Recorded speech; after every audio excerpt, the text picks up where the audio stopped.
Hi everyone, it's Autumn. So this is a quick video. I wanted to talk about somebody who just wrote a comment on one of my videos. A video I just uploaded that was a few minutes long. So the comment was from a YouTube user named H King. Of course, it's one of those users that has no videos, they have no information, they don't use a real picture, they don't use a real name, so on and so on. Now, of course, this could be my ex-narcissist who stalks me or one of his flying monkeys. On the other hand, it could just be somebody who's completely out of touch. Which led me to think about a few things in terms of that. So if it's just somebody, one of my ex's people or him, which it very likely could, especially how he wrote it, then, it's to be expected. The comment wasn't that bad. It was something like, with all due respect, Autumn, which is something my ex used to do. You need to just get over this, something, you need to get over it, blah, blah, blah. Now, first of all, I want to say this about getting over it. If this guy's for real, and there are people, I'm sure, that think like this, and you've maybe encountered them in your life if you've gone through narcissistic abuse.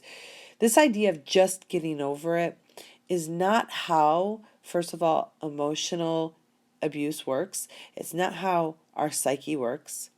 And this type of pervasive abuse and manipulation and lying and deceit that occurs from somebody that we know well, somebody that we may have even been in love with for years often. You don't just get over it. My relationship ended earlier this year. Am I over it? I've healed a lot. I always say, if you've truly gone through narcissistic abuse, you'll never be 100% over it. It's a part of who you are now. The point is to go through the journey of all of the stages of grief and loss, because that's kind of what happened with this. And then there's a whole nother level of the PTSD and the loss of trust in yourself and other people and so on. And there's a lot of work to be done. Even so, right? Everybody has a different timeline in terms of, and we go up and we go down, we go back and we go forth.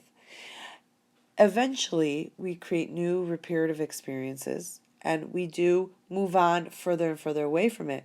But there is no really ever truly just getting over it. I find it interesting, people like this commenter, assuming he's real, and people that think like this. You just got to get over it. Again, this is not how it works. And I kind of want to know your opinion on this, if you've gone through it. I feel like somebody who thinks that way or says that, first of all, is completely out of touch with themselves. They're probably the type of person that buries everything, that has no ability to truly relate, connect, may not even have much empathy, even towards himself. And when people do this, I know I'm a coach. I have to, I study psychology. Like, I have degrees. Like, people that bury it just get over it, or I'm just over it. It comes out in other ways. It's like weeds. You can lay all the cement you want. Those weeds will find a crack in the cement and they will come through. And it will come out in other ways. And I even saw with my ex-narcissist this happen. He did that for years. And then he came completely unglued. He came to the point where he wanted to kill himself. Genuinely.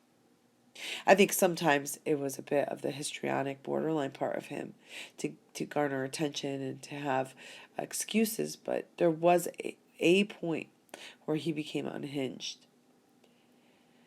That's denial and burying things.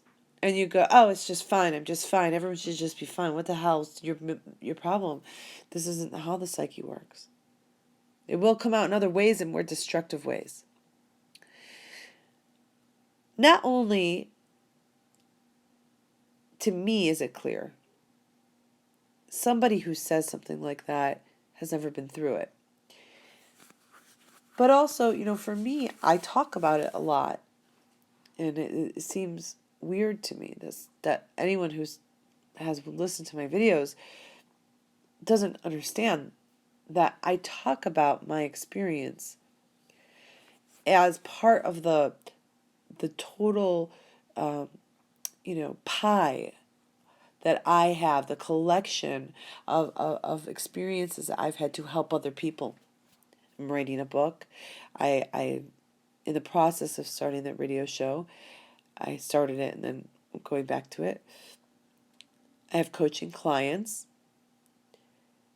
I feel as though, in terms of my coaching, I finally found the purpose for me to be in the psychology field and to help people because they're so underserved. People have gone through, that's a case in point that somebody would say something like that. I've had people in my own life say this. Maybe you have as well. This whole just get over it. It's about time you just get over it. This is not how it works. And it's further invalidating. And that's why I wonder if it is my ex. It may not be. Because like I said, I've had people in my own life, people close to me, say this type of thing to me. It's, if you've truly gone through narcissistic abuse and been with a sociopath or a malignant borderline or a narcissist, if you loved one, if they were part of your life significantly for almost any length of time, your entire relationship with them, the entire time that you were with them as a parent, if they were your parent, as their child, if you were their husband, if you were their wife, girlfriend or boyfriend, best friend, they invalidated even when you didn't know it. Even when you had no clue, because they were lying, because they were cheating, or they were manipulating you behind your back, they were invalidating every way that you thought, every way that you felt. This is the core to the narcissist, is invalidation at the core of everything. So they garner more control, more power. They can milk you for all of your resources. And for them, your resources are narcissistic supply, doing whatever they want to make them feel good, being there for them, them not being there for you, giving them money, doing their green card, whatever it may be. They will milk you for all of your resources. And then they will cast you aside. This is the cycle of the narcissist. This is what the vast majority do. It either takes them 2 months or 2 years or 20 years, but this is the cycle, and it's over and over and over and repetitive. So when I talk about my ex, do I have that emotional connection and that no, that's gone. I went through ground zero. I will never want to go through that again.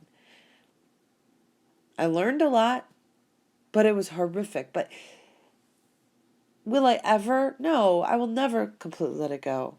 It is a significant part of what we went through as a person, our journey.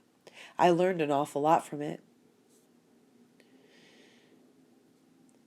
I talk about it as a way to relate what I am now researching, what I'm now writing, how I'm helping other people, and to the people that listen to my videos, if they get anything out of them, if I've helped one person. My coaching clients, I've had several coaching clients recently tell me, which is, to me, I want to cry saying this because to me it's so meaningful, tell me that I literally helped them out of the darkest, most horrific hole they've ever been in. And now some of them are, after a few months of working together, thriving. To me, that's everything. But see, would I have been able to do this a year or two ago?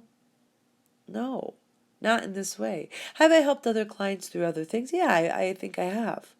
But in this particular subsect of people, and I think it's a lot more than we ever realize. I really think 15% or 20% of people may have be on a significant spectrum on the cluster B personality disorder in today's day and age in America, in the Western world. And, you know, mainstream psychology and psychologists and therapists are not taught and not equipped to know what the signs are, know how to deal with it, know how to validate the client or the patient, and they make things worse. And so that's why I also feel this need, this passion inside of me that's pulling me towards working specifically with people that have gone through this, and not just while they're going through it. You know, you get out of ground zero, you get out of that. It may take 2 months, it may take 2 years, it may take 5 years. Whatever it takes is okay. But you do the right things, you get some guidance, you get support, you do what you can for yourself, you find the tools, you have somebody who can help you. And then you move on and create a better life from it. And there's so much that can be done. And it just really alarms me having that comment on there. And I'm just going to assume it's not my ex. I don't know if he's found it or not. I really don't care. But it just really alarms me because I know that people say this to you. If you've gone through this, your friends even, people that care about you. I know you've probably gone through it. I have. Most of my clients have. That to some degree or another, people in their life, they just don't get it. Just get over it. Doesn't matter. What's your problem? Just let it go. It's not how it works. And it's very, and this is the problem with mainstream psychology and psychologists and therapists. So, you know, for me, again, like I said, it's a matter of me being able to relate, and it's part of my pie. It's part of my understanding of it to help other people. There's a couple main things. One is the coaching I did before. 2 is doing the corporate coaching and realizing that some of the clients I was working with, a majority were narcissist sociopaths, so kind of getting in the head without truly realizing it at the time. And once I started to become awake to it and see it for what it was, I also realized I was being narcissistically abused by them as well to a certain degree. Working with clients now, talking to people, I've learned so much. Doing what research I can outside of my own experiences and other people's experiences, although there's not a lot out there. You know, if you've done any research, we've all encountered the same people, the same books. There's a reason why Sam Vaknin is like the expert on narcissism, because there's no one out there. I mean, look, his stuff is pretty good. I'm not criticizing him or putting him down in any way. I'm just saying that this is the reason why.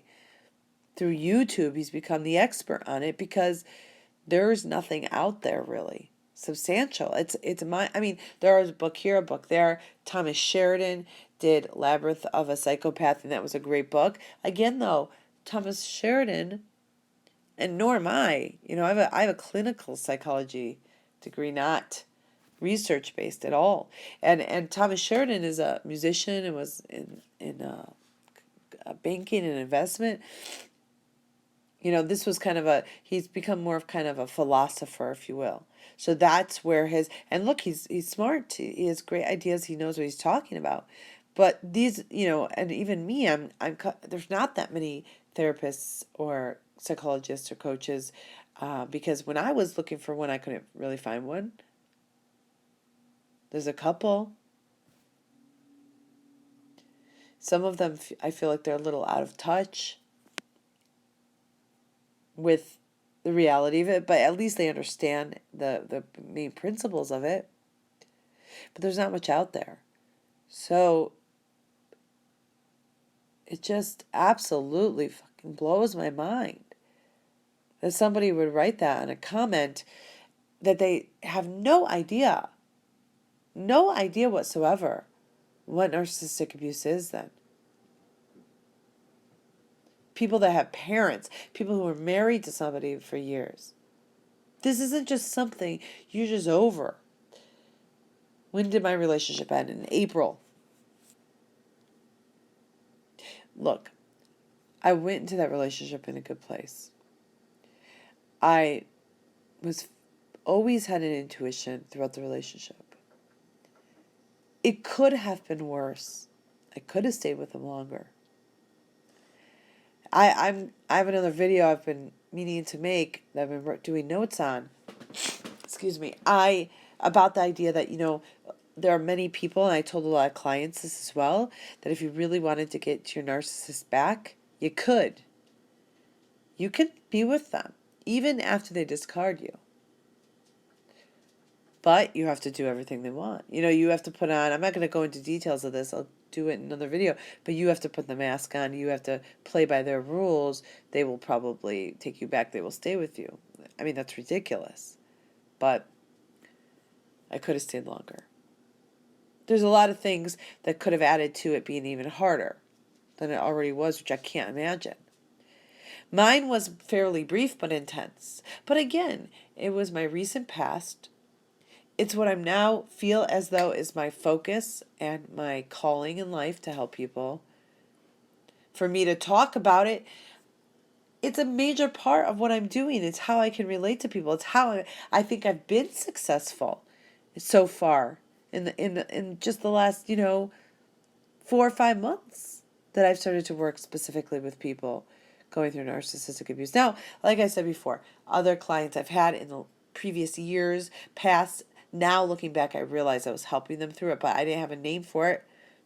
I would say, oh yeah, your ex-husband or ex-wife's a narcissist.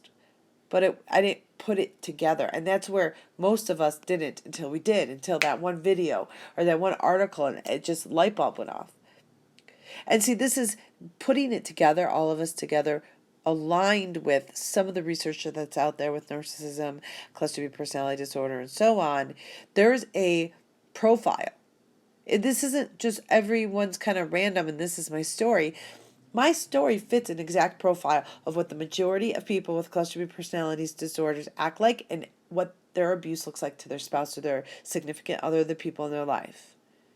So when I talk about it, I can feel myself being defensive about this and that comment, and it's the only comment I've ever deleted off of my YouTube channel, ever. And believe me, there's some ridiculous comments out there. And I've never deleted them. But this one, because it got to the core of the issue.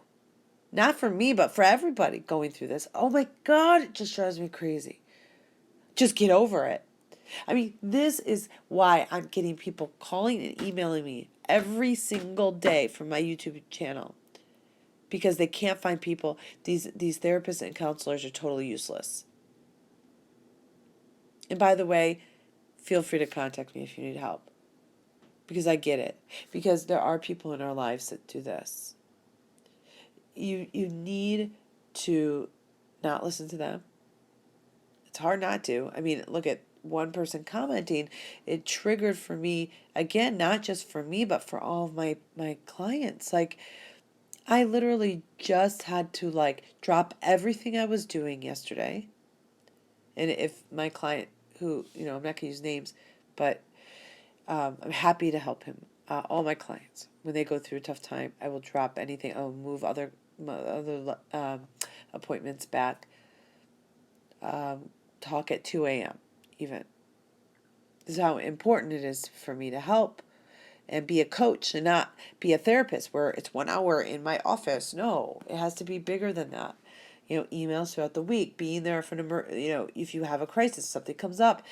And I literally spent 3 hours on the phone with him working through issues that arose because of people that were so out of touch that themselves have so many hidden issues that they try to deny because they were invalidating him and his feelings so much. And they were literally just saying to him, just get over it.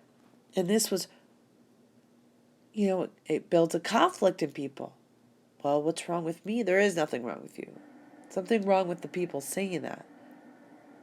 Okay, so I don't know if you can relate to this. I'd love to hear comments down below. I just think it's such a significant issue. And if you need help getting out of the relationship, after the relationship, healing from narcissistic abuse, even if you're out of that highly charged state, there's a lot of work to be done. I'm working with a lot of people that are even out of that, but to take what you went through and utilize it to build something greater in your life. All right, everyone, as always, much love. Namaste and have a great day. Bye.